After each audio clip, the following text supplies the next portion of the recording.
Bismillahirrahmanirrahim. Assalamualaikum warahmatullahi wabarakatuh dan selamat pagi, sehat. Oke, kita masuk ke part kedua, di mana pada hari ini Bapak akan memberikan tugas baca bagi teman-teman sekalian.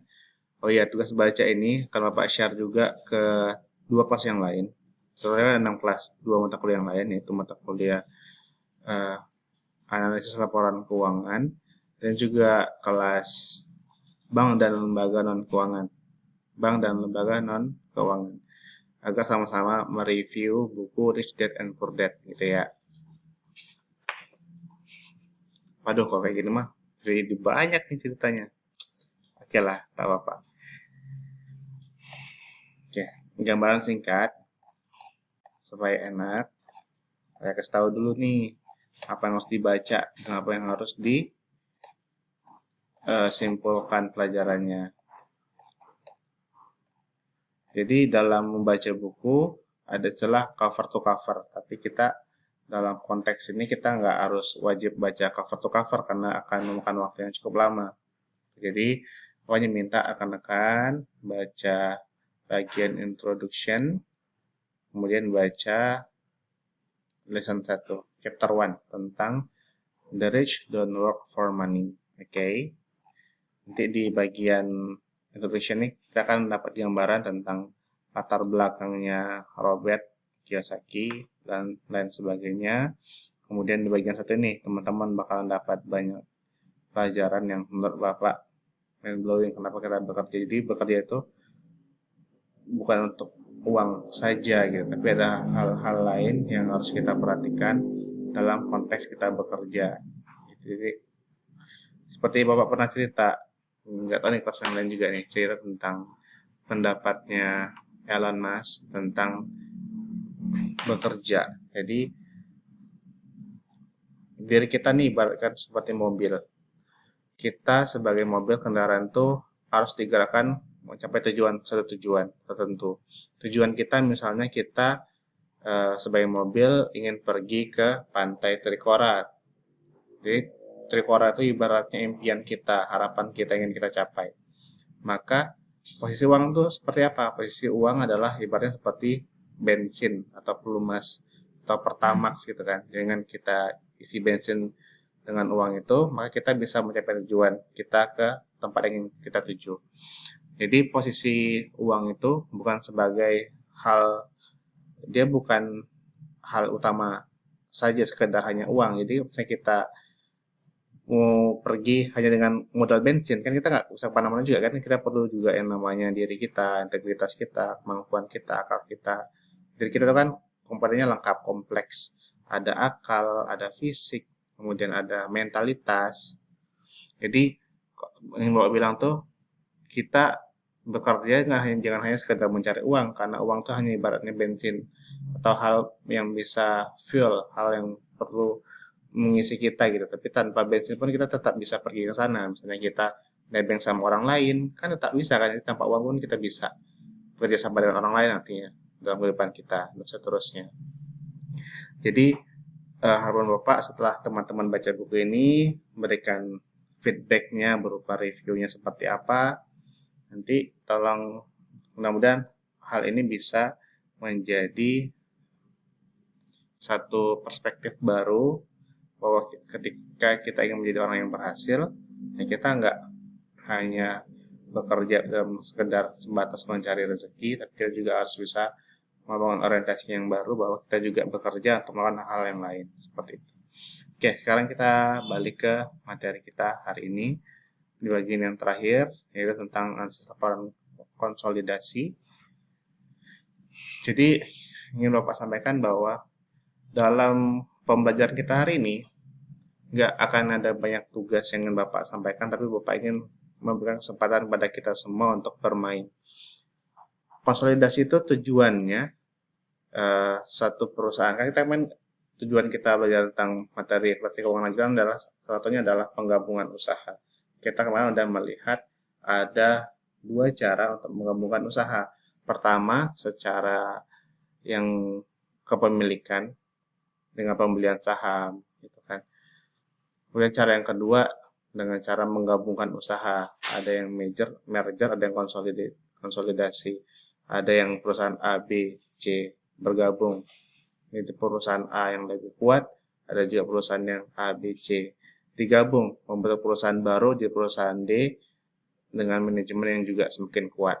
Nah, jadi begitu juga dengan laporan keuangan konsolidasi. Ketika kita ingin memiliki usaha yang kuat, terus ceritanya kita ingin membuka cabang atau beberapa cabang di tempat lain, laporan keuangan setiap cabang itu harus digabungkan dan dikonsolidasikan, dirapikan, dikumpulkan pada satu titik sehingga laporan itu bisa terarah, terkontrol. Kebijakan yang dibuat oleh pusat atau kita sebagai owner, kita sebagai pengelola usaha pun bisa terarah gitu. Kita bisa melihat arahnya kira-kira di daerah A, B, C ini sudah baik atau tidak. Kalaupun memang ada hal yang evaluasi, kita bisa lakukan evaluasi yang bersifat konstruktif terhadap hal-hal tersebut. Jadi intinya tujuannya adalah kita ingin melihat secara global, secara umum, maupun secara spesifik melalui laporan keuangan yang dihasilkan dari laporan konsolidasi tersebut.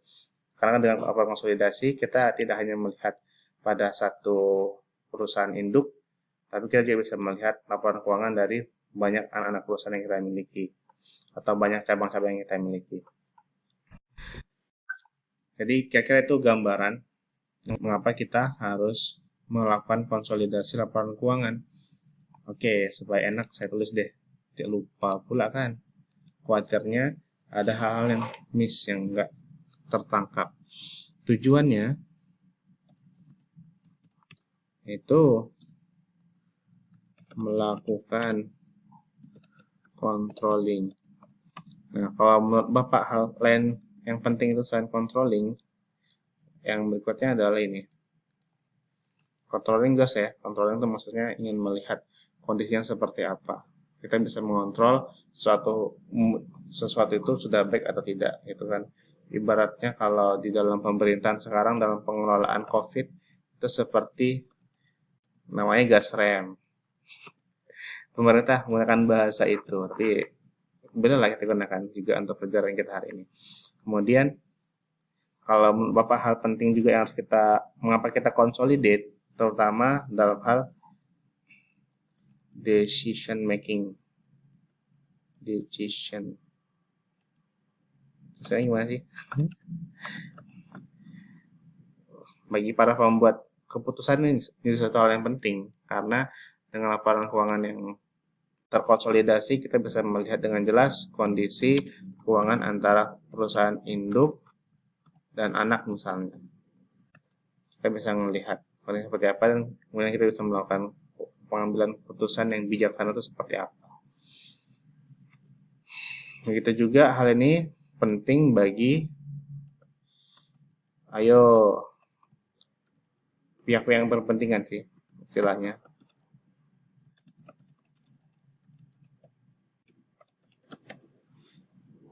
Ada banyak baik secara internal maupun eksternal ya. Ada pihak kepentingan dan lain sebagainya. Ini beberapa gambaran. Nah, dalam pembelajaran kali ini kita akan bermain dengan model follow the money. Ini sebenarnya konsep yang digunakan dalam konsep auditing. Contoh case-nya adalah case ketika terjadi kecurangan secara global ya. Yang itu kan Bapak pernah buat skripsi tentang akuntansi forensik.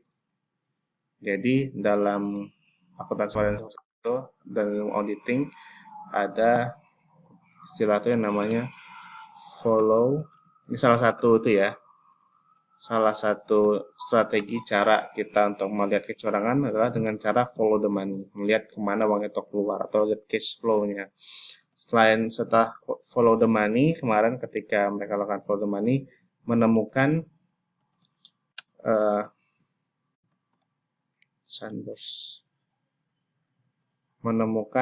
aliran dana. Aliran dana itu seperti sunburst. Sunburst itu artinya matahari, aliran matahari. Nah, contohnya gini. Ini sunburst nih. Ini sebagai sun-nya, mataharinya. Maka burst yang mana? Ke sini, ke sini, ke sini, ke sini, sini, sini, sini, sini, sini, dan seterusnya. Ini maknanya apa? Ini maknanya aliran dana korupsi atau kecurangan yang terjadi itu mengalir ke mana-mana, ke banyak cabang. Nah, dengan metode sunburst, dengan metode follow the money inilah, lihat sumbernya ini, kita melihat sumbernya di sini, kemudian kita lihat kemana uangnya itu pergi. Nah, kita follow uangnya dan akhirnya ditemukan kecurangan-kecurangan seperti itu. Jadi ini salah satu contoh gambaran teknik dalam auditing untuk melihat auditing forensik ya, dan melihat kecurangan ketika muncul satu hal yang dicurigai ditelusuri sampai ketemu titik terangnya. Kemudian istilah lain juga dalam kita bicara tentang ini ya, ada juga namanya whistleblower ya. Kalau misalnya ketikanya spellnya salah, maaf ya, mohon dikoreksi. Tapi whistleblower ini bermanfaat banget bagi proses auditing karena whistleblower adalah orang atau pihak yang memiliki informasi tentang kecurangan, kemudian dia menyampaikan informasi tersebut kepada pihak lain atau pihak auditor misalnya, dan dia dijamin keselamatannya oleh pihak auditor tersebut. Whistleblower ini juga penting nih. Mungkin bagi teman-teman yang kebetulan di kantornya sedang melakukan proses auditing, hal-hal seperti ini juga bisa diperhatikan ya. Oke, sekarang kita back to the topic. Nah, sekarang kita bermain. Bermain seperti apa? Dalam bab 2 buku yang kita Bapak share, di situ teman-teman akan melihat contoh tentang penggabungan usaha. Contoh 1 sampai contoh 9. Kita sekarang bermain di contoh 1 dulu contohnya. Maka dari formasi ini, dia melakukan pembukaan cabang dari Jogja ke Jakarta. Yang kita perhatikan adalah follow the money. Uangnya pergi kemana? 100.000 dan 400.000. Nah, uang ini akan kita telusuri di sini. Akunnya di mana? Di sini muncul akun baru kantor cabang Jakarta. Jadi dia buat apa di Jogja, dia buat muncul kantor cabang Jakarta 500.000 untuk dia buka cabang yang baru. Kemudian kita lihat di sini, oke, dia balance, ya kan, 500 kantor pusat, oke. Di sini kita lihat dia melakukan eliminasi. Nanti uang-uang ini akan bergeser nih dan terbentuklah laporan keuangan konsolidasi yang baru. Jadi maksud Bapak gini, yang Bapak tuliskan di sini, atau kan tidak semua di antara kita ini merupakan seseorang atau orang yang memang punya passion atau punya pekerjaan di bidang akuntansi. Nggak semua orang seperti itu. Maka Bapak ingin mengajar kepada rekan-rekan sekalian bahwa tidak ada pelajaran yang tidak bisa kita pelajari. Jadi pelajaran ini memang pelajaran otodidak ya, akan memakan waktu yang cukup panjang. Tapi Bapak yakin ketika kita lakukan analisis, kita melihat, maka kita akan bisa memahaminya juga gitu, walaupun akan memakan waktu yang agak panjang. Jadi Bapak minta di teman-teman melakukan hal yang serupa untuk contoh kedua, contoh ketiga, sampai contoh ke-9. Tapi itu bukan bagian dari tugas ya. Ini Bapak kasih tugas hanya satu soal, tapi meminta kalau memang teman-teman ada waktu, tugas yang lain juga sudah selesaikan, coba rekan-rekan sekalian lakukan analisis dengan cara yang serupa, kita follow the money dan kita lihat uang itu berpengaruh terhadap akun apa, dan seterusnya. Lihat di contoh kedua, contoh ketiga, contohnya kan ada dibuatkan oleh pembuat bukunya, jadi kita tinggal menganalisis saja, seperti itu. Dan hal ini penting untuk kita pahami bersama, Bapak. Adalah tujuan konsolidasi ini adalah supaya kita bisa mengetahui perkembangan setiap cabangnya seperti apa, keuangannya seperti itu. Oke, mungkin ini yang dapat Bapak sampaikan. Selamat belajar, selamat baca buku Rich and Poor Dad dan melakukan analisis beban keuangan ini. Semoga bermanfaat dan sampai jumpa di video berikutnya ya. Maaf ya kalau ada kurang ya. Semangat.